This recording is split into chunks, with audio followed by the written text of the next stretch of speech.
Les amigos, ici Atlas, très heureux donc de vous retrouver aujourd'hui pour cette nouvelle vidéo. Donc cette fois-ci une vidéo pas comme les autres. Alors on a fait les let's play, on a fait aussi un nouveau type de contenu, donc les reviews. On a fait une review il y a pas longtemps et il est temps d'entamer. Alors je sais pas comment on pourrait appeler ce type de vidéo, des vidéos actu, des vidéos théorie, enfin voilà, je sais pas trop. Mais bref, voilà, pour ceux qui savent, il y a un Mafia qui se prépare pour fin 2024, début 2025, donc c'est-à-dire Mafia The Old Country. Et du coup pour ceux qui ont suivi le let's play, à un épisode justement, j'avais fait une petite intro justement où en fait dans mon écran d'affichage il y avait justement sur Mafia 3 cette annonce de Mafia The Old Country. Il y avait écrit qu'un prochain Mafia était en préparation et donc du coup je vous avais dit que si vous étiez chaud on allait faire une petite vidéo. Et ben donc nous voilà, la petite vidéo sur Mafia The Old Country. Donc en gros c'est très simple comment ça va se passer. Dans un premier temps on va se regarder donc le trailer et ensuite on parlera un petit peu de ce qu'on a vu dans le trailer, de ce à quoi s'attendre dans le prochain Mafia et aussi peut-être voilà des petites théories qu'on fera ensemble, etc. Et on parlera aussi du lien de Mafia The Old Country avec les 3 précédents Mafia. Donc écoutez, intro plutôt courte mais voilà, on a déjà assez parlé, il est temps donc de regarder le trailer ensemble et justement donc ce qui va se passer c'est qu'on va le voir une première fois et ensuite on le verra une deuxième fois et un petit peu plus en détail et on parlera. À tout de suite.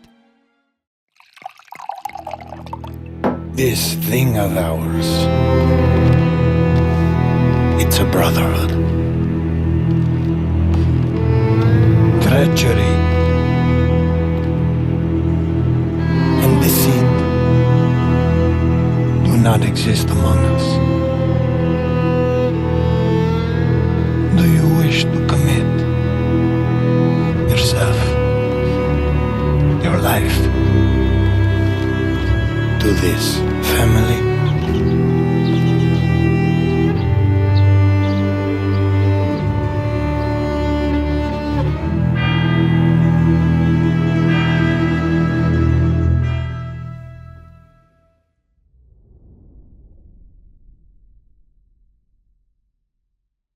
Et voilà, donc on a pu voir le trailer ensemble. Personnellement, j'ai trouvé le trailer juste exceptionnel. Après voilà, forcément, il était un petit peu court, c'est un petit peu embêtant, mais bon, après voilà, je pense que c'est peut-être voulu. Enfin bon, en tout cas, je le redis, trailer exceptionnel, j'ai adoré. Même si c'était un petit peu trop court. Enfin bon, place donc à l'analyse du trailer, c'est parti.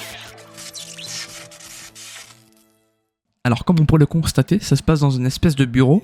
Donc un endroit dans lequel l'homme qu'on entend parler donc pendant le trailer pourrait venir s'asseoir pour travailler, pour réfléchir, enfin voilà, c'est tout à fait possible.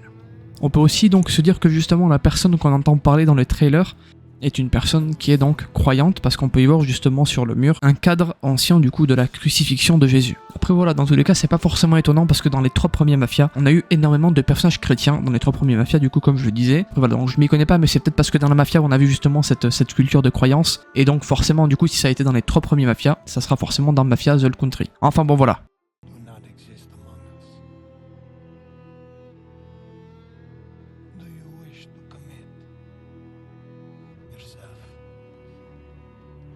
Ici un point très important sur lequel j'ai mis pause justement pour vous parler. On peut voir une espèce d'image, je pense qu'on peut appeler ça une espèce d'image de brochure, enfin voilà, d'une certaine Santa Rosalia. Donc qui c'est? On va en parler tout de suite. Donc Santa Rosalia, donc Sainte Rosalia, c'est une femme justement qui est connue pour avoir sauvé Palerme, donc la capitale de l'île de Sicile. Donc justement cette femme a sauvé Palerme d'une épidémie de peste au XVIIe siècle si je ne dis pas de bêtises. Et donc de là justement ça fait que sa légende est très ancrée dans la culture sicilienne. Et donc on a aussi de nombreux festivals et même de célébrations qui donc lui sont dédiés. Alors pour moi, la présence d'une image donc de Santa Rosalia dans le bureau justement de ce monsieur, donc un monsieur du coup qui me semble être de la mafia finalement, ça pourrait symboliser pas mal de choses, notamment justement qu'elle peut représenter une espèce de protection divine, ou même justement une espèce de lien avec les traditions locales, même si on est dans un monde criminel. Mais ça pourrait aussi justement également servir à rappeler les dilemmes moraux auxquels donc justement les personnages donc de la mafia peuvent être confrontés, par rapport à leur choix, bien évidemment. Après, dans le cadre de la mafia, donc la mention justement de Santa Rosalia peut également souligner l'importance de la loyauté envers donc la culture et les traditions siciliennes, même lorsqu'on est impliqué dans des activités illégales.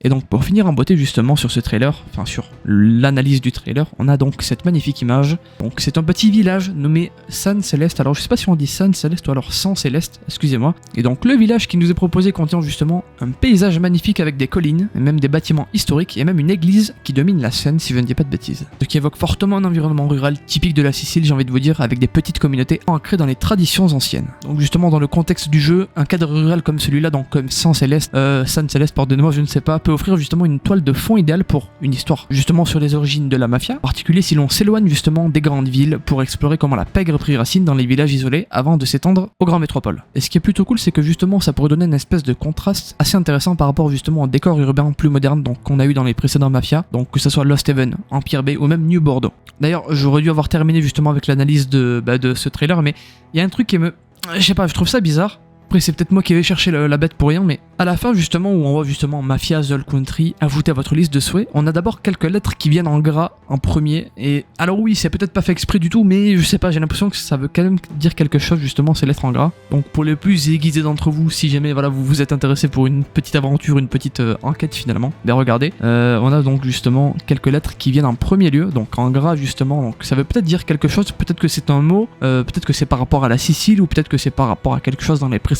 mafias, quelque chose qui pourrait justement nous donner un indice, donc je sais pas.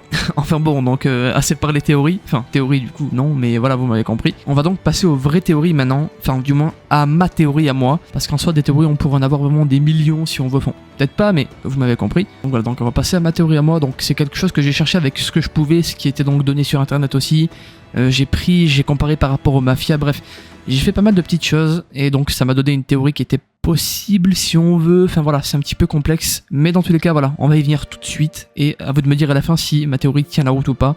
C'est fort probable que non, parce que je suis pas du tout monsieur théorie, moi faut être honnête, mais bon, écoutez, pourquoi pas. Donc bon, sur ce c'est parti, à tout de suite. Donc en gros ce que j'ai fait c'est très simple, j'ai fait un énorme texte que j'essaie donc de faire tourner différemment pour que c'est une tournure bien plus belle, et donc justement pour que vous puissiez mieux écouter. Et surtout mieux comprendre. Donc du coup ma théorie se pose sur le fait que le père de Vito Scaletta, donc Antonio Scaletta, donc qui est le père de Vito Scaletta, a un rôle crucial dans Mafia The Country. Et au pire des cas, si malheureusement ça ne se passe pas comme je l'ai prévu, enfin comme du coup je l'ai espéré, eh ben au moins qu'il y ait un DLC avec le père de Vito Scaletta. Alors, pourquoi cette théorie, vous allez me dire? C'est très simple. Tout d'abord, si jamais on doit prendre les 3 premiers mafias, lequel se rapproche le plus de Mafia The Country, c'est sans aucun doute Mafia 2. Pourquoi Mafia 2? Vous allez me dire, pour la simple bonne et unique raison, encore une fois, que dans Mafia The Country, du moins dans le trailer, on comprend vite qu'on sera bien évidemment plongé dans un univers sicilien, et rien que juste par rapport à ça, imaginons, quel jeu se rapproche le plus de l'univers, si on veut, sicilien? C'est bien entendu Mafia 2. Alors oui, mais pourquoi Atlas? Dans Mafia 2, on a Vito Scaletta qui raconte au tout début, et même d'ailleurs il nous fait quelques passes aussi pendant le jeu, et voilà, donc il nous raconte que sa famille elle a émigré de Sicile dans les années 1920, justement pour échapper à la pauvreté et trouver une vie meilleure. Donc rien que comme ça, avec juste cette petite info concernant Mafia 2, donc Vito Scaletta et sa famille, on a donc juste avec ça déjà un lien qui est bien plus puissant avec Mafia The Country que si on prenait les 2 autres mafias réunis. Donc voilà, donc du coup Mafia 2, du coup donc Vito Scaletta et sa famille sont originaires du coup de Sicile, mais bien entendu ma théorie ne peut pas reposer que sur le fait qu'ils viennent de Sicile, attention. Et donc du coup je vais relire mon texte et à vous de me dire ce que vous en pensez. Dans Mafia 2, Vito Scaletta donc raconte que sa famille a émigré de Sicile dans les années 1920 donc pour échapper à la pauvreté et trouver une vie meilleure. Son père, Antonio Scaletta, est décrit comme un homme dur qui a eu du mal à s'adapter à la vie en Amérique et a fini par mourir tragiquement dans un accident de travail. Cependant, de vous à moi, on peut pas se cacher que les détails de la vie d'Antonio en Sicile avant l'émigration sont plutôt vagues. Et donc c'est ici que Mafia The Country pourrait combler les vides et révéler son histoire cachée. Donc ça voilà, donc ça c'est un petit peu le contexte historique et familial, et maintenant donc ma théorie par rapport au fait que justement Antonio Scaletta pourrait être un mafieux déchu. Dans Mafia donc The Country, on pourrait découvrir qu'Antonio Scaletta avait un lien direct avec la mafia sicilienne avant son départ pour l'Amérique, parce que comme nous l'indiquent justement les créateurs du jeu et même au niveau de la bande-annonce etc, enfin du moins si on fait quelques recherches, on nous fait très clairement comprendre, et même j'ai envie de vous dire que c'est écrit noir sur blanc, vous pouvez le trouver partout sur internet, Mafia The Country, l'histoire de Mafia The Country, pardonnez-moi, se passe au début du XXe siècle, donc dans les années 1900. De ce fait, on pourrait avoir un Antonio qui n'est pas trop vieux et qui aurait peut-être même l'âge qu'avait donc Vito Scaletta lors de Mafia 2. Donc justement, on pourrait incarner Antonio dans une Sicile dominée par la Cosa Nostra, donc l'organisation criminelle qui gouvernait les affaires locales. Et donc le scénario possible, Antonio Scaletta, un membre respecté de la mafia locale. Avant l'émigration, Antonio aurait été impliqué dans la mafia sicilienne à San Celeste, donc justement la ville fictive où va avoir lieu du coup Mafia The Country. Il aurait travaillé comme soldat ou alors homme de main pour un don local. Donc don local, on a eu Don Salieri, Don Marcano, et ben là cette fois-ci ce sera un don du coup local de San Celeste. Et donc du coup il aurait été impliqué dans des affaires criminelles, peut-être même comme collecteur de protection ou en charge de certaines opérations locales. Et donc ça serait ici justement qu'il aurait appris les codes d'honneur, de loyauté, et donc le poids de la trahison dans la pègre. Enfin bon, l'appel du rêve américain. Alors qu'il était pris donc dans les jeux justement de pouvoir de la mafia, Antonio aurait pu être confronté à un dilemme moral, soit rester dans la mafia et risquer de sombrer davantage dans la violence et les querelles internes, soit du coup finalement vous allez me dire fuir pour offrir à sa famille une chance d'échapper à ce monde dangereux. Une opportunité se présente alors, partir pour l'Amérique avec sa femme et ses enfants dans l'espoir de commencer une nouvelle vie, loin des affaires criminelles de sang céleste. La trahison et la fuite. Cependant, son départ ne serait pas fait sans heurts. On peut donc imaginer justement un Antonio, donc, excusez-moi, qui est donc du coup justement dû trahir son mentor ou ses supérieurs dans la mafia pour pouvoir quitter la Sicile. Mais de toute façon, vous le savez, on a connu ce genre de trahison, hein, avec Mafia 1 notamment. Ce genre d'action pourrait être donc vu comme une trahison impardonnable aux yeux de la mafia sicilienne. Une trahison qui donc justement pourrait le hanter en Amérique. Donc Antonio fuit avec sa famille, mais cette fuite laisse des ennemis en Sicile qui n'oublient jamais les traîtres. Et donc justement, enfin on y vient, l'implication dans Mafia The Country. Donc les événements de Sang Céleste et la famille Scaletta. Mafia The Country donc pourrait se concentrer sur les événements justement, sur ces événements et donc montrer comment Antonio a navigué dans la mafia sicilienne avant sa fuite. Il serait alors un personnage central dans la lutte entre différentes factions mafieuses dans Sang Céleste. Comme par exemple avec Mafia 1 où on a eu deux différents dons dans la même ville. Et donc justement le joueur, donc nous, on pourrait donc explorer sa montée dans la hiérarchie du crime organisé, son apprentissage des règles de la mafia, et sa confrontation avec les dilemmes moraux qui l'ont finalement poussé à quitter la Sicile. Et donc Antonio comme protagoniste ou alors figure clé. Il est possible donc qu'Antonio soit un personnage jouable, où l'on découvrirait donc sa loyauté à l'égard de ses pairs,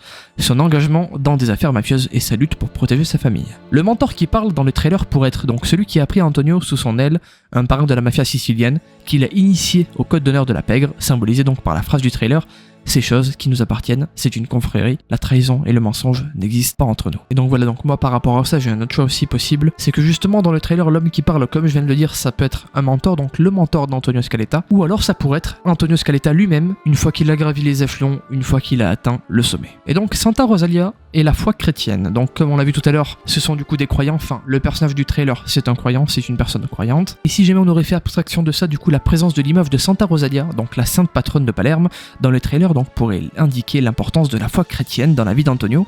En Sicile, la mafia a souvent mêlé des éléments religieux dans sa culture, et Antonio aurait pu prier pour obtenir la protection de sa famille. Son départ pour l'Amérique pourrait alors être vu comme une quête de rédemption si on veut, une tentative de laisser derrière lui les péchés de son passé mafieux. Donc enfin du coup les répercussions dans l'univers de Mafia, le passé d'Antonio Scaletta a-t-il influencé Vito? Si Antonio est donc était un ancien mafia, cela expliquerait pourquoi Vito a si facilement trouvé sa place dans le monde criminel d'Empire Bay, donc la ville où se passe Mafia 2. Peut-être que Vito a hérité d'une réputation que son père avait en Sicile, ou peut-être qu'Antonio lui-même a éduqué Vito avec une certaine connaissance des codes de la mafia, ce qui expliquerait du coup en soi sa progression rapide dans les rangs criminels d'Empire Bay. Sang Céleste, un retour aux sources pour Vito. Alors ça c'est à prendre avec des pincettes parce qu'en soi, vu la fin de Mafia 3 et on en reviendra juste après, c'est pas forcément possible à 100%, on va voir pourquoi. Dans un potentiel jeu futur ou alors même un DLC, il serait donc intéressant de voir Vito retourner en Sicile, donc à Sang Céleste, pour découvrir le véritable passé de son père. Ce retour aux racines donc pourrait boucler la boucle finalement, et donc révélant enfin les secrets du passé d'Antonio et l'influence qu'il a eu sur la vie de son fils. Mais du coup, je vous avais dit que c'était pas forcément logique cette fin parce qu'en fait, alors juste attention par contre, passez les 30 secondes suivantes parce que c'est là où ça va être spoil, ce qui s'est passé dans Mafia 3 pour ceux qui n'ont pas joué. Voilà, donc à la fin de Mafia 3, justement, vous le savez, on a plusieurs fins possibles et même pendant Mafia 3, on a la possibilité donc d'éliminer Vito Scaletta s'il se retourne contre nous en tant que colonel. C'est pour ça que cette fin, comme quoi Vito pourrait revenir à Sang Céleste, n'est pas forcément logique et c'est à prendre avec des pincettes mais énorme. Donc là, on va reprendre, mais juste avant, j'aimerais dire un truc. Une fois qu'on a terminé la conclusion donc de ma théorie, j'aimerais dire un petit truc qui m'a fait tilt et je me suis dit mais non, ça serait fou. Mais bref, on en parlera après. Donc la conclusion. The Country donc offre une opportunité fascinante d'explorer les racines mafieuses d'un personnage donc central de Mafia 2, donc Antonio Scaletta, en plaçant le père de Vito, donc Antonio, comme protagoniste potentiel. Le jeu pourrait donc développer des liens narratifs profonds avec les autres opus de la saga. Antonio aurait pu être un homme pris entre son engagement envers la mafia et son amour pour sa famille, et son départ pour l'Amérique aurait laissé une empreinte indélébile sur sa vie et celle de ses enfants. Cette théorie donc ouvre la porte à une histoire riche de trahison, de conflits internes et d'héritage familial, tout en reliant Mafia The Country au jeu précédent à travers l'histoire de la famille Scaletta. Donc voilà, donc on a fait un petit peu le tour de ma théorie. Attention, c'est qu'une théorie, à prendre avec des pincettes bien entendu. Je suis presque sûr, prêt à parier que ça va pas se passer comme ça dans Mafia The Country, que ça n'a rien à voir du tout. Mais je me suis dit que ça, vu que ça se rapprochait de Mafia 2, on avait peut-être une histoire qui était liée, ou alors au moins un petit DLC où on verrait le père de Vito Scaletta serait juste magnifique. C'est vrai que c'est un personnage qui est ultra mystérieux, et même à la fin de Mafia 2, je voulais un DLC avec son père, mais on l'a pas eu. On a eu que d'autres DLC qui n'ont rien à voir avec le père de Vito Scaletta. Enfin bon, voilà, donc justement ce que je voulais vous dire, attention, excusez-moi, C'est bizarre ce que je vais dire. Et c'est à prendre avec des pincettes encore une fois. Alors je vais pas trop m'attarder sur cette théorie, enfin sur cette deuxième courte théorie, parce que sinon ça pourrait débaucher sur une énorme deuxième théorie. Mais voilà, donc je voulais surtout faire part de cette théorie là. J'avais pensé, imaginons que Leo Galante, donc on l'a beaucoup vu dans Mafia 2, il aurait été aussi en Sicile avec le père de Vito Scaletta, donc Antonio Scaletta, et que les deux soient entrés justement dans la mafia sicilienne. Et donc justement les deux ont pu créer des liens très très forts, et c'est peut-être pour ça aussi que Leo Galante a beaucoup apprécié Vito Scaletta. On l'a pu le voir dans Mafia 2 où justement même en prison il le prend sous son aile, alors que en soi il était pas du tout obligé finalement. Enfin bon, je vais pas m'étaler sur cette théorie parce que c'est pas du tout une théorie que j'ai travaillée, moi j'ai travaillé celle que je vous ai dit juste avant, or celle-ci pas du tout, mais je me dis que peut-être qu'il y a un truc à faire avec Leo Galante aussi comme théorie, donc à voir si vous êtes chaud pour une peut-être théorie avec Leo Galante où je travaille tout ça et on en fait un truc qui est super cohérent, donc à voir. Enfin bon voilà, donc on a fait le tour de Mafia The Country, du trailer, donc de l'analyse et aussi donc de ma théorie qui était très très longue, je suis désolé. Enfin bon, écoutez cet atlas, je vous fais de très gros bisous, j'espère que la théorie vous a plu. Encore une fois, je suis désolé, je suis pas du tout monsieur théorie. Si c'est pas assez travaillé, ben excusez-moi, je suis vraiment désolé. Si pareil, j'ai fait pas mal d'erreurs dans mes dires, ben excusez-moi aussi, je vais essayer de m'améliorer. Enfin bon, encore une fois, c'est Atlas. Très gros bisous à vous les amigos. À très vite pour Avatar Frontier of Pandora. C'est Atlas. Bye.